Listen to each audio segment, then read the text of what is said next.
she covers what you want to hear. So I'm going to turn it over to Ann. Please just, she's going to give us a little brief overview, and then she's going to take your questions. So Ann, thanks for being with us. Thanks, Angie and Kelsey, for having me. It's great to be with you guys virtually. And as Angie, great points about the sunshine and a Friday. And, you know, the other thing to celebrate is how far we have come as a community. It's been quite a year. I don't have to remind everybody all that we've been through. Very much less than a typical year, but you know, our community, as it always does, just responds in such amazing ways as a team and looking out for each other. And so from United Way's perspective, we're just so proud to be a part of this community, you know. But we are, let's face it, we're facing challenges that are unprecedented, and most of us have never faced challenges like COVID. And it's just something that you know, is something that we've never seen before. But, you know, United Way, as Angie talked about, you know, United Way worldwide, you know, all of our network was born over 150 years ago. But here in our community, our United Way is 95 years old. So we are, you know, been here a long time, and so proud of our past. And we're vibrant because of our community and the support we get. So, you know, our mission is, you know, to help people in tough, anxious, uncertain times. That's what we were made for. And so certainly, as, you know, when we look back over the last just over a year, we just celebrated the year anniversary of the tornado, you know, came with that flooding. And then we had, you know, we got a little douse of hail. You know, part of our city was inundated with hail, and we've had COVID.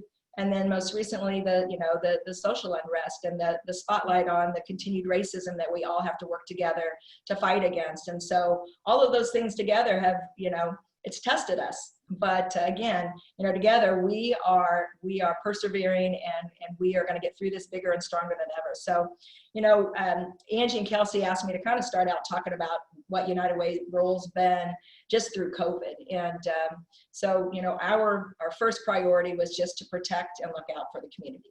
And again, since it's unprecedented, we really didn't exactly know, you know, there's no roadmap, there's no playbook. But what we did know is our first priority was to be that partner with our 28 partner agencies. You know, we have 28 agencies that, you know, they fit together like a puzzle, and they each have a certain role in the community and have a mission that kind of fits together like a puzzle to form a safety net for the community. So, you know, the COVID certainly immediately put a very heavy impact on those agencies that are serving people, because every single person, every single business in our community was impacted. So, you know, our first thing we did right out of the gate was we took $50,000 because our campaign has been so successful in past years. We had dollars that our board immediately got together and said, we need to put out an emergency grant opportunity for our partner agencies. So things like, I'll just use a couple examples. We gave $10,000 to Compass Health because everyone's mental health was impacted through this. And so we needed a additional assistance for the community. So Compass put together a 24-hour helpline in addition to the helplines they already have, but they needed more. And so $10,000 went to that. We gave $15,000 to Salvation Army because so many people lost their jobs so quickly. And so $15,000 to help with utility, rent, mortgage, car payments, you know, to people that had lost their jobs. Little Explorers Discovery Center, you know, every day their role is to help families that are low income, to provide just a safe place, a wonderful, loving place for children.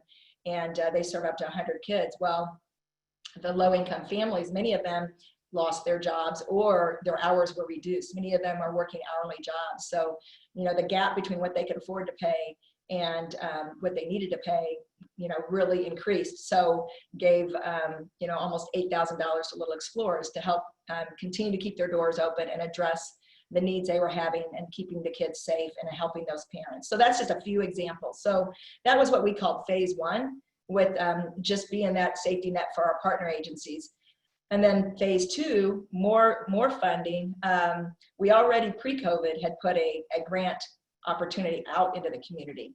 And that's something we've done for the last 15 years continuously because we have had such tremendous financial support. So typically those grants are for, things like transportation, shelter, food, critical unmet needs, health, mental health, behavioral health, physical health. So those that grant opportunity was announced to the community the third week of February, so pre-COVID. And very quickly, again, we knew we had to be agile, as everyone has had to be, and pivot when necessary. So we announced an addendum to that grant process, and we added a COVID focus. So we received $882,000 in requests for $225,000 that we had to give out. So some of them were COVID, some were just, again, those typical needs, the needs that are out there have not gone away. They're still there, and many are exacerbated. So anyway, we were proud to say that last week, on June 2nd, we had a news conference. First time we've all been together. We were outside so people could social distance, but we gave away $235,000 in grants to 28 different agencies. And again, those are some of our partners. 10 of them were our partner agencies, and the rest were other wonderful health and human service agencies in the 9 counties that we partner, that we serve. So that was phase 2. And then just this week, we announced phase 3. Again, right out of the gate, when COVID started becoming a reality, we opened up a COVID response fund.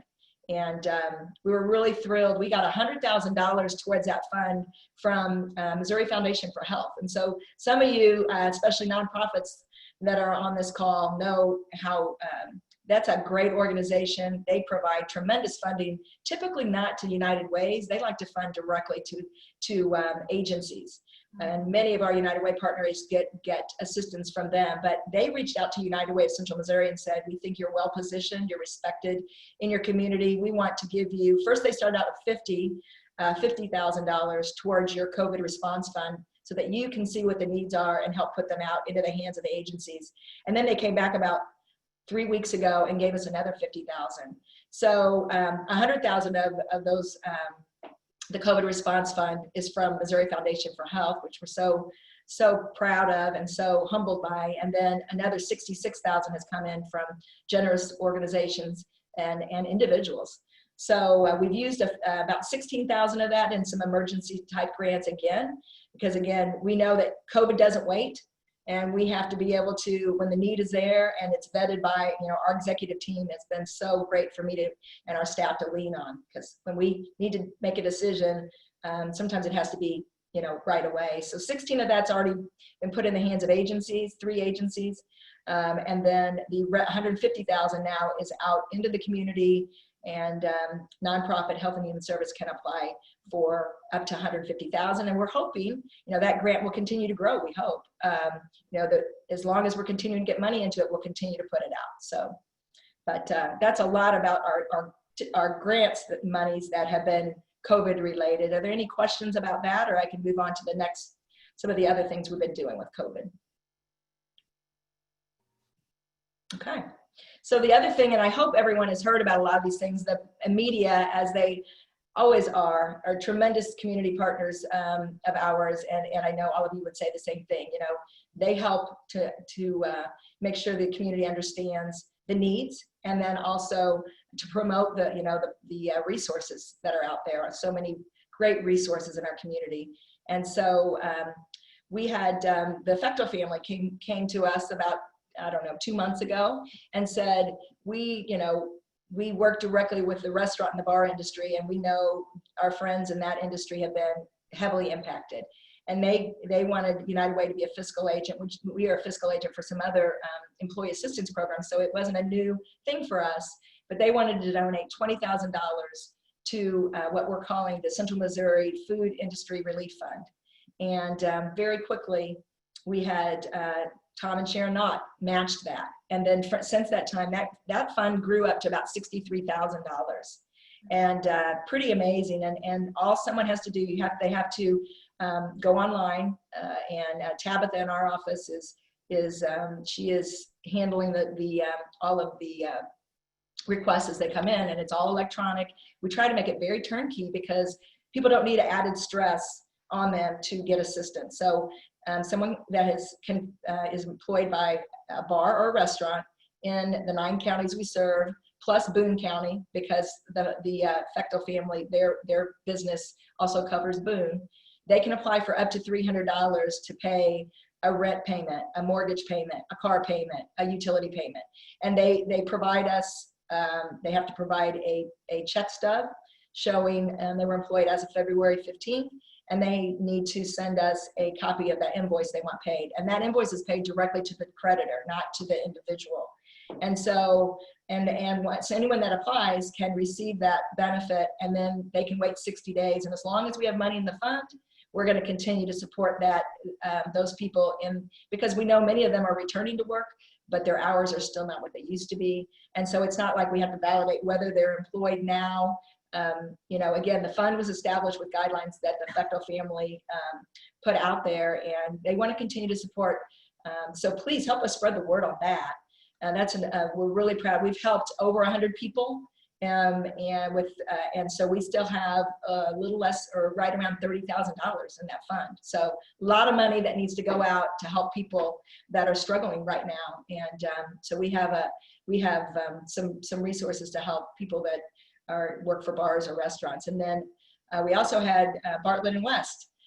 Bob Gilbert came to us a couple weeks ago, and they had heard about the food service relief fund, and they wanted to do something as well. And so we've established the medical personnel relief fund, and that also is a fund they put towards $7,500 towards that, and it's already grown.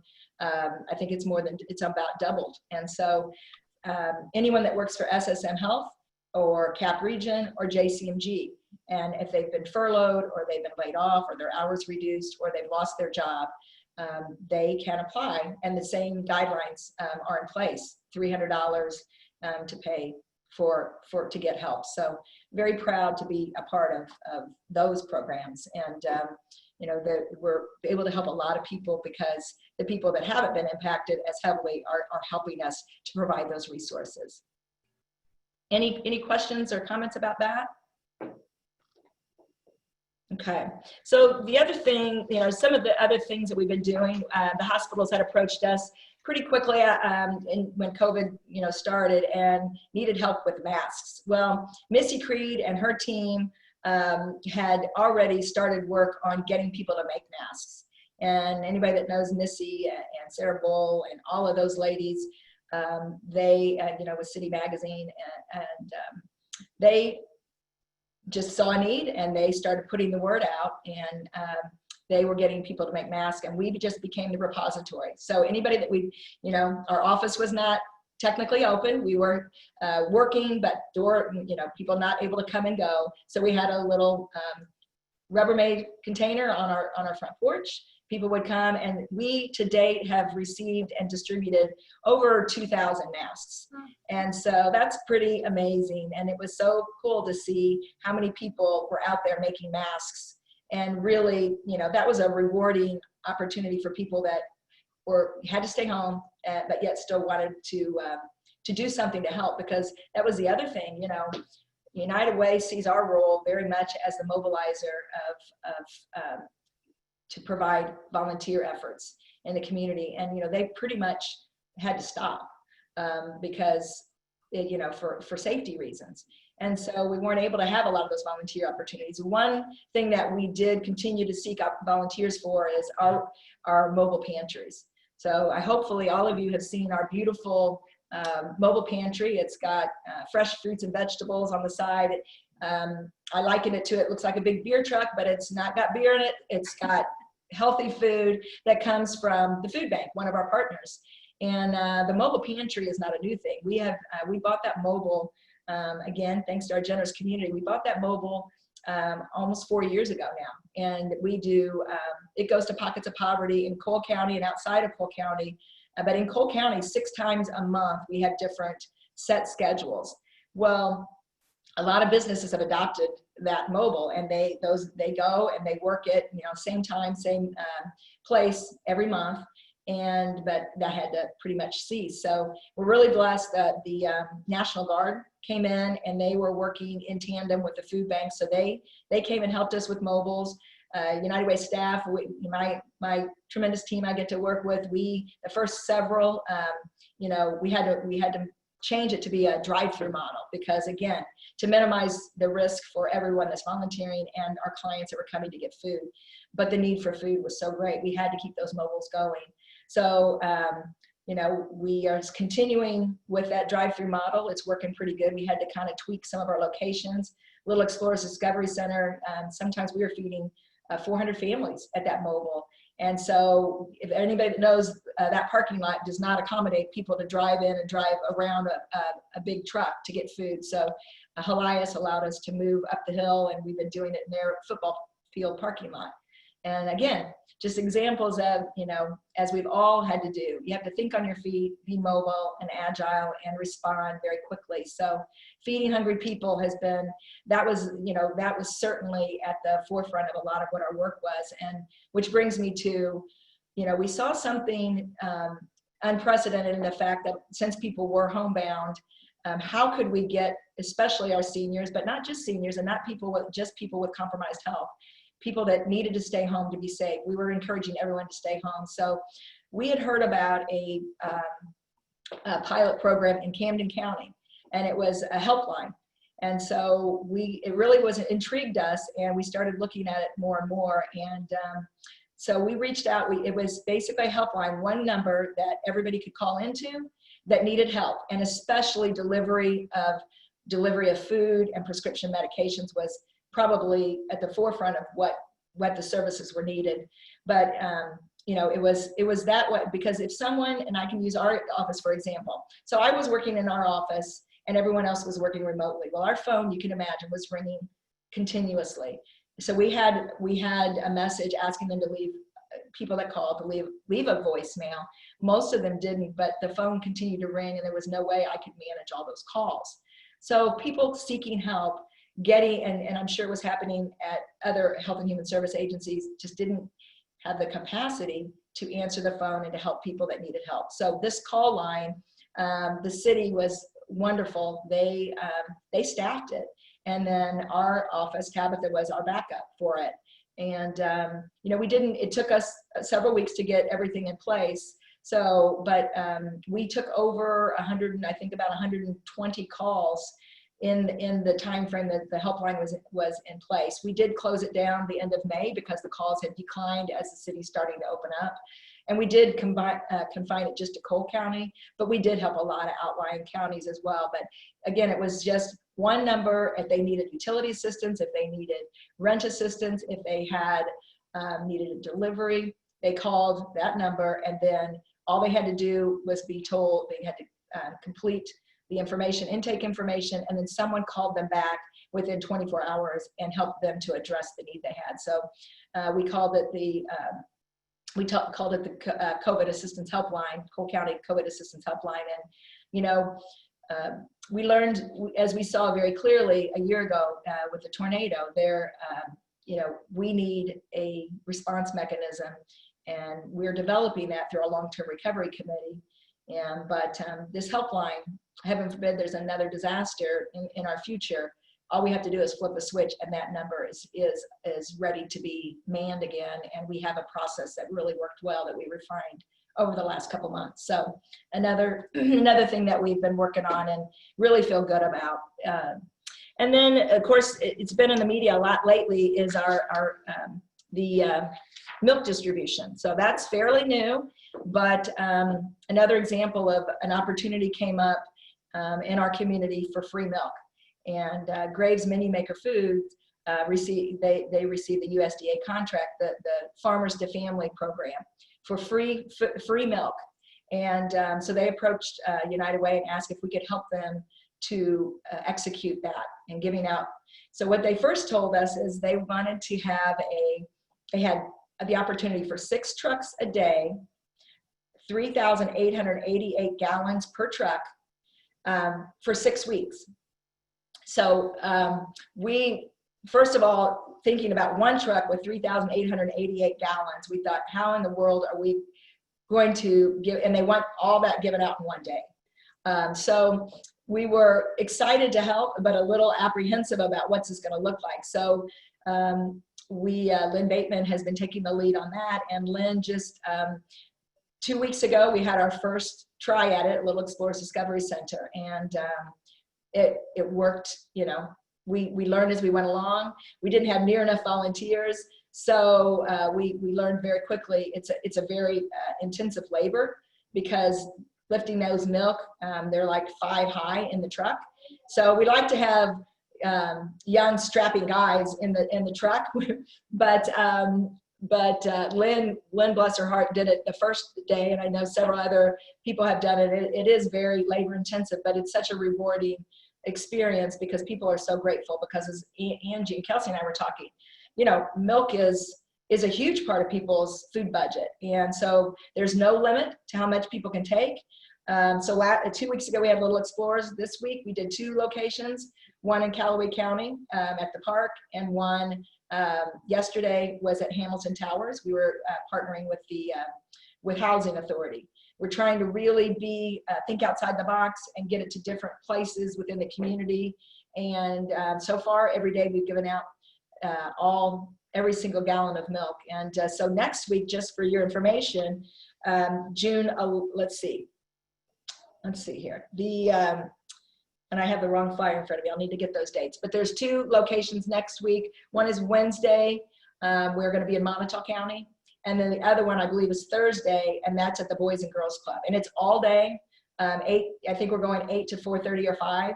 And again, we've had daycares come and get milk. We've had 100 gallons of milk. That's maybe a lot. But I know we had El Puente that serves our Hispanic neighbors. They came and got 300 gallons and took it to the clients they serve. So we want to give out every single gallon of milk, and we need your help. And the media's done a great job again of helping us to promote that. But so it's going to be ongoing. We don't really know. We're going to keep helping and doing it as long as we are able to give that milk out. So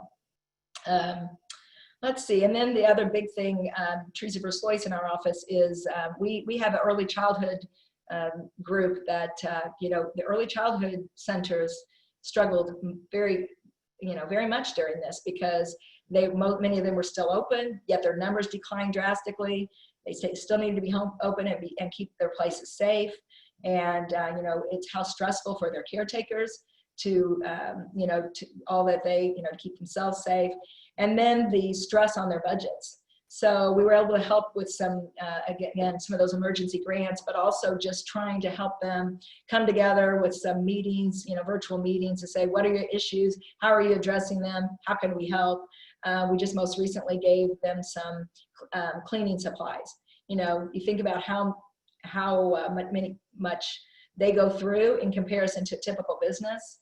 And, the way they told us, they were struggling when COVID was really at its height. They were struggling to get groceries. They were struggling to get enough milk, to get enough bread, to get the meat, because everything was, eggs, everything was you couldn't get in multitude. So our role has been to try to help navigate that as well. So that's I think I've hit most of the high points,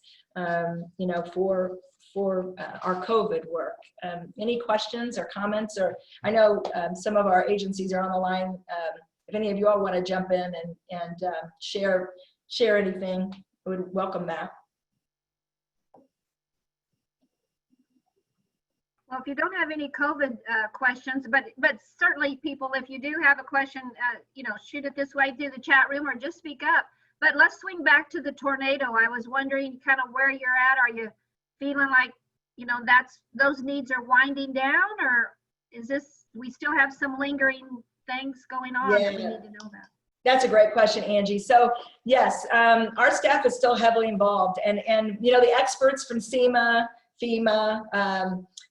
they told us it's a journey, and they told us it would be 2 to 3 years before you could consider all of your disaster survivors made whole again. And I didn't want to believe that, quite frankly. I was like, we're going to get it done faster. But, we just celebrated. We do have a lot to celebrate, which is one reason we had our Restoring Hope Caravan on May 22nd. I hope many of you saw. It was probably in my world, in my life, it was probably one of the most uplifting things I've ever gotten to be a part of. Number one, because we got to follow the police vehicles and we got to go through every single intersection without stopping, which was pretty cool. But really just, we went past the health department and the hospitals and JC&G, who have been so involved with the disaster relief, but also COVID. So it was our opportunity to say thank you, honk, wave, say thank you, and celebrate where we've been. And then we went down through the tornado, kind of took the path of the tornado, and going past Riley, and I think every single employee was out there waving, and they're saying thank you to us. We're saying thank you to them, because the caravan was made up of Health and Human Service agencies, that frontline, such as Red Cross, Salvation Army, the food bank, the community health center, and then of course, we had law enforcement, and we had EMTs, and we had fire, and then of course our faith-based community that was so involved. So we only got to have 20 vehicles because there was a no parade proclamation. But those 20 vehicles represented a community so unified, and it was so much to be proud of. But yet, also we understand there's work to be done. And when you got it down into Jackson Street, and you see there's still homes that still don't look any different than they did on May 23rd, there's still work to be done. And so our staff is part of the Long-Term Recovery Committee, and which is made up of again, faith-based groups, some of our leadership from the county and city, and then of course Health and Human Service agencies. And what we were told is playing out, that we had about 600 and some families impacted, or households impacted, and that was actually Eldon and Jefferson City. But 25% would not really need help. They're they have insurance, they can pretty well manage, and they didn't request help. Another 25% needed a little help. Maybe they needed utility assistance, or they needed help with a deposit. But pretty much they were not needing help. Then you have the remaining 50%, so 300 households needed more intensive therapy, and about 50% of the 300. So about 100, 125 households are still working with, Catholic Charities as our case managers, doing a wonderful job. And case management is a rigorous, long process. And so they're the front lines. They're doing the first case management, and then they're coming back to our Long-Term Recovery Committee and saying, here's what the needs are. And then we all try to pitch in and figure out what we can do to help. And then the funding that came in through the United Way Disaster Response Fund is still being used for those disaster survivors. So the work still goes on, and we never want to forget those people that are still living with the, not only physical, but, the mental aftermath of living through something like that is very, very difficult. And so again, Compass Health is heavily involved in helping those folks. So, Frank, you have a question? And could you tell us in depth what an agency has to do to become a United Way agency, the application process, what criteria you look at? Absolutely, thank you. So we right now have 28 partner agencies, and every year those agencies have to reapply. And so that's just an agency that's already been through that process. And again, we've been here almost 95 years, and some of those initial agencies, Red Cross, Salvation Army, and the Boys and Girl Scouts, those were some of our first agencies. They've been a partner all these years, but every year they have to reapply, and we have about 100 volunteers that looks at not only their financials and what they've done with the United Way funding they received last year, but what they would do, in coming years.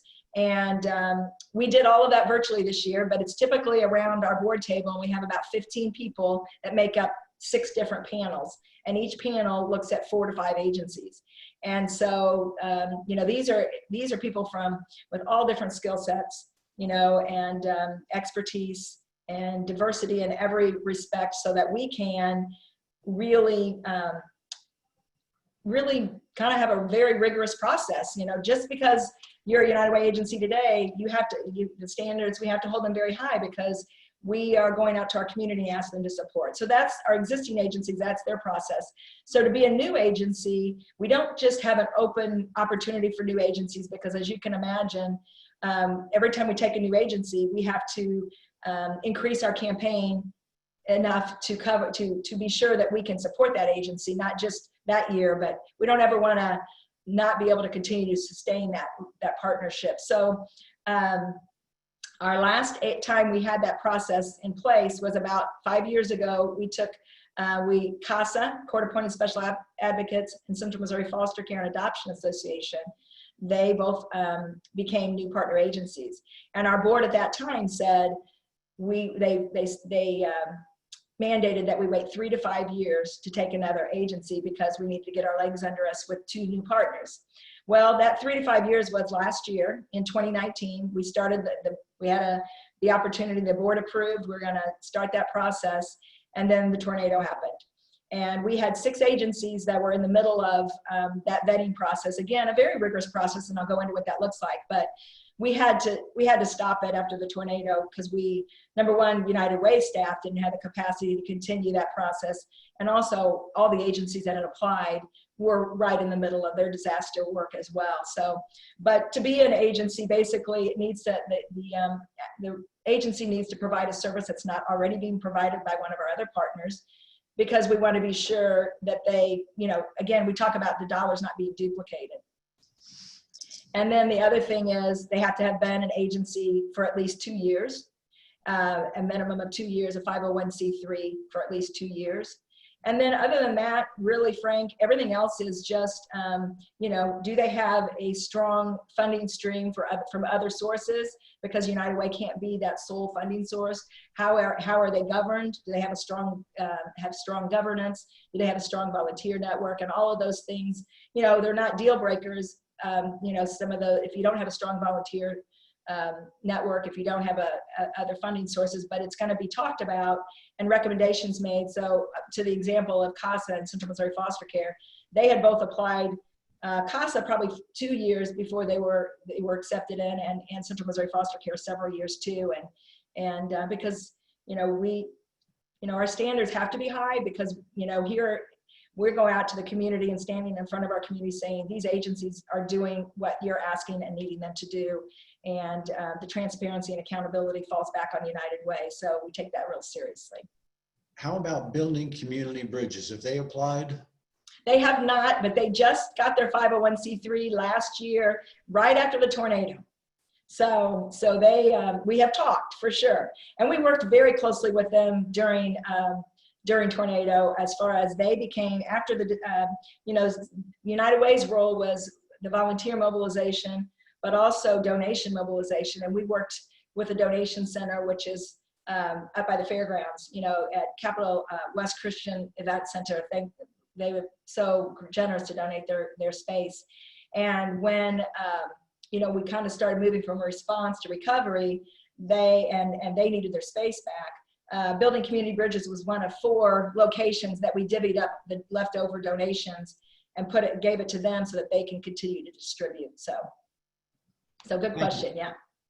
Any other questions? Hey, Ann, if there are no more tornado questions, tell us a little bit about your upcoming fundraising campaign. Yes. So, we because our typical campaign, we would have been really kind of had most of our everything in place. COVID, again, just like everyone else, COVID has kind of derailed that, and we're trying to figure out what that looks like. But this is our new shirts, and they're green for Dr. Seuss is our theme, and if you can see the Lorax tree. And all of that, we have a tremendously talented marketing team from many businesses allow some of their creative gurus to be part of our marketing team. So all of this, the theme and everything was developed before COVID. And so that process has been in place, but trying to figure out, we need to raise, the work of the United Way has looked a lot different with COVID, and we, want to be that entity that kind of stays in our lane, but yet still when there are critical unmet needs that are seeing, that we don't know about or the community hasn't seen before, if it's appropriate, we have wanted to jump in and help, and we have seen that as our role. But the campaign is still such a critical part of what we do, because those 28 agencies, they rely on that as a huge part of their budget, but also, again, those community support grants, the grants that go out to other health and human service agencies, that funding is critical to continue to address, whether it's food insecurity, whether it's shelter, whether it's mental health, protecting our children, all of those things that our agencies that is what their role is. So last year, our goal was $2.1 million, and we actually raised $2.25 million. So again, we're just so proud of our community, but we also, for everybody probably understands this, but most of our dollars are made through pledges, through business pledges. So that was what was pledged. And then those pledges come in throughout this year. And so, certainly some of those pledges will not be able to be fulfilled because people that pledged have lost their jobs, or they have had reduced hours, or they've left the community because of the disaster or because of COVID. So, we don't know what our actual pledge uncollectible amount will be, but we're watching that closely. So far, we haven't seen a tremendous decline, and we know, but we're so sensitive to the fact that we got to look at each person and each business and where they are, and how, it's not all about how can everybody help United Way. United Way wants to help everyone else. And then certainly, hopefully those people that are able to continue with giving to the United Way will see that the need is great, and that our agencies, their role is never more critical than it is right now. And so we love to go into businesses and make a presentation. Get to face to face with people and say thank you, or please help us. Here's why we need your help. Well, that face to face is still very questionable. We would be starting those face to face visits with our pace setters mid-July.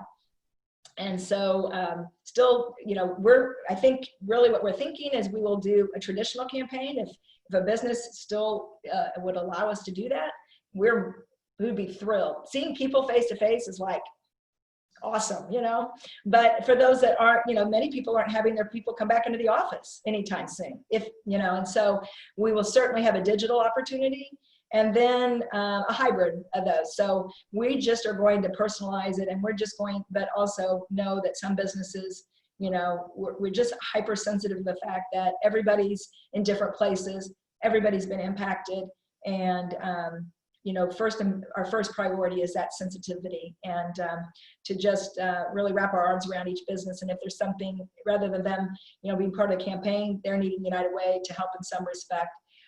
That's what we're going to do. So that's kind of what we know. And but we sent our pace setter letters out. That's about 30 businesses that usually jumpstart the campaign, and have received great feedback. And tentatively, our community event that ends the pace setter and picks up the community campaign for September and October is scheduled for August 28th at Capitol Plaza. And certainly we don't know exactly what that looks like right now, but that's kind of, again, those are kind of things we do know. And your chairs for that are your co-chairs? Our chairs are Doug Otto and Sally Moore. Doug is self-employed. He's got Doug Otto American Family Insurance.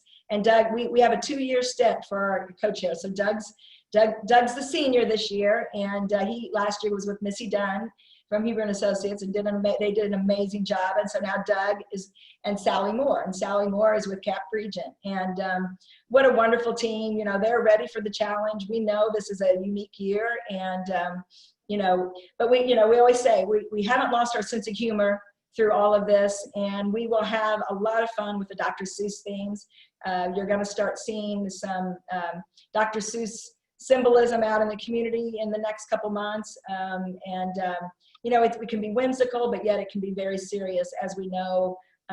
We always need to come back to the seriousness of what our work is all about. So, yeah, and then, we've got a tremendous board of directors that I just can't say enough great things about. Greg Meeker is our chair this year, and Matt Tollerton is his vice chair, and then Chip Webb is our past chair. So those three have really you know, I'm surprised they haven't blocked my calls, because they have kind of been my, you know, as we needed decisions made, you know, quick decisions that we didn't have the ability to go to the full board with.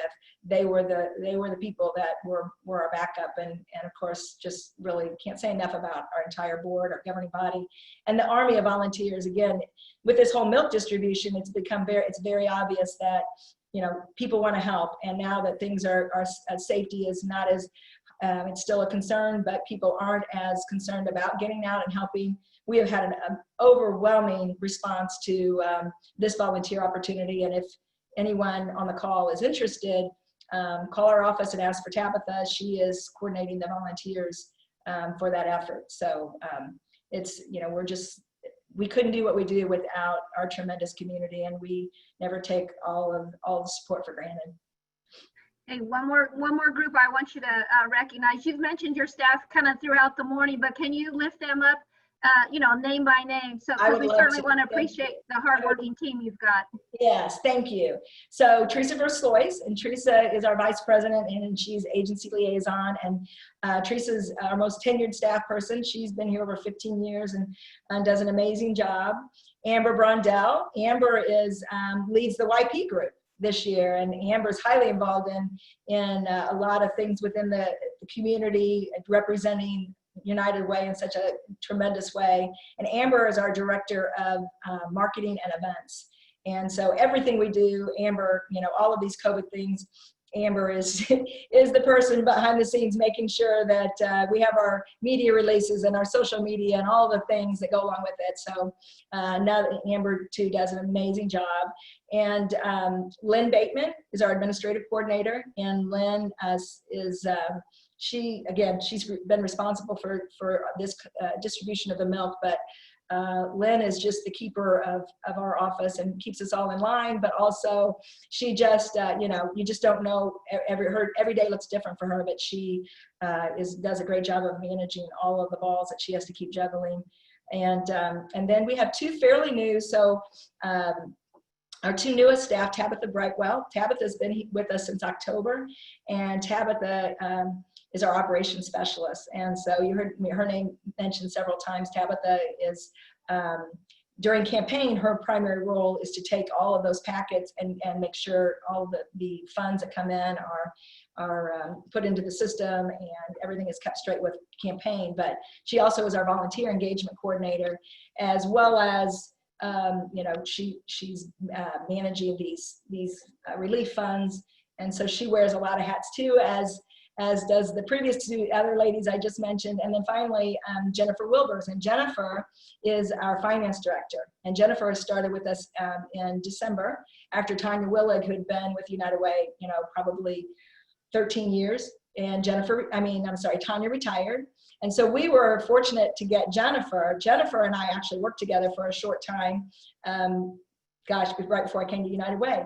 And I had heard from Alden from Brax that she might be thinking about retiring from state government work. And I didn't believe him. I didn't reach out to him. And he went to her, and she applied, and she's been a wonderful blessing too. So we've got just an amazing team that I have the just really honored to work with. Very good. Very good. Does anyone else have any questions for Ann? I'm trying to make sure. I think I've covered most of what my notes are. You covered everything on my notes, Ann. Well, I want to insight. Your mission statement says that you improve lives by mobilizing the caring power of our community. I love that line, and you certainly are leading the way of bringing us all together as a caring community. So thanks for being with us. Thanks for all you do. And we'll always support you. We love you. Thank you. And I right back at you. I'm so proud of our chamber and all the work you all do. And again, you know, United Way, we're only able to be a good support mechanism to our community because our community supports us with their financial contributions and also their muscles and their volunteer support. So we have a lot to be proud of in this community, and thanks to every single one of you on the call for being a part of that. Thanks, Ann. Okay. Hey, does anybody have any announcements that they'd like to share? Anything going on in your neck of the woods that you'd like to share for the group? Frank, go ahead. You need to unmute, Frank. Frank is unmuted. Another person in our meeting this morning will be addressing the Unitarian Church. It'll be Joy Sweeney in 2 weeks on June 21st, 9:15 a.m. by way of Zoom adult forum discussion. Very good. Yay. On the 23rd, we're also having, sorry, Eric, I'm going to be really brief. We're also having the screening at the Capital City Cinema right downtown, 6 p.m. We're going to screen the Heroine Netflix documentary and Not My Child, and have a little discussion afterwards about mental health and substance use in our community. And unfortunately, how the COVID situation has caused it to increase, and what we can do as a community to wrap around and provide support. And we have some talented people, again, like Ann has mentioned multiple times, from Compass Health that are going to be joining us on that panel. So we're looking forward to that presentation, and hopefully many members of the community will come check out this great theater that we have right here downtown. Yeah, and Joy, I just want to jump in. Joy is just an example of the incredible leadership we have from our partner agencies.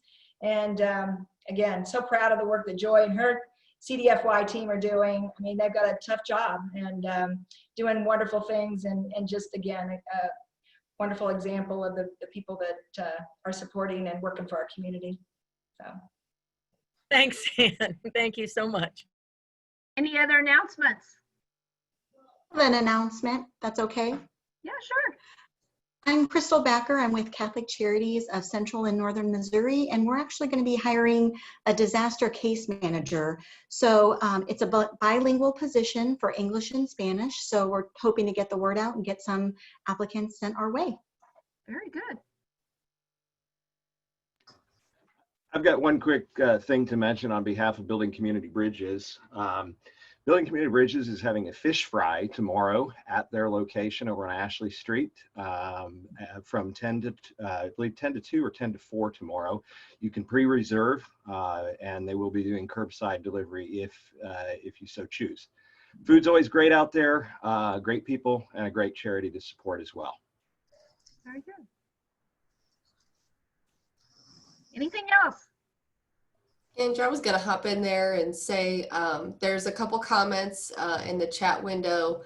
Just thanking Ann and her team, for all you guys do for the community, and that we're blessed to have you guys as our leaders for all these hard times we've had to go through over the last couple of years.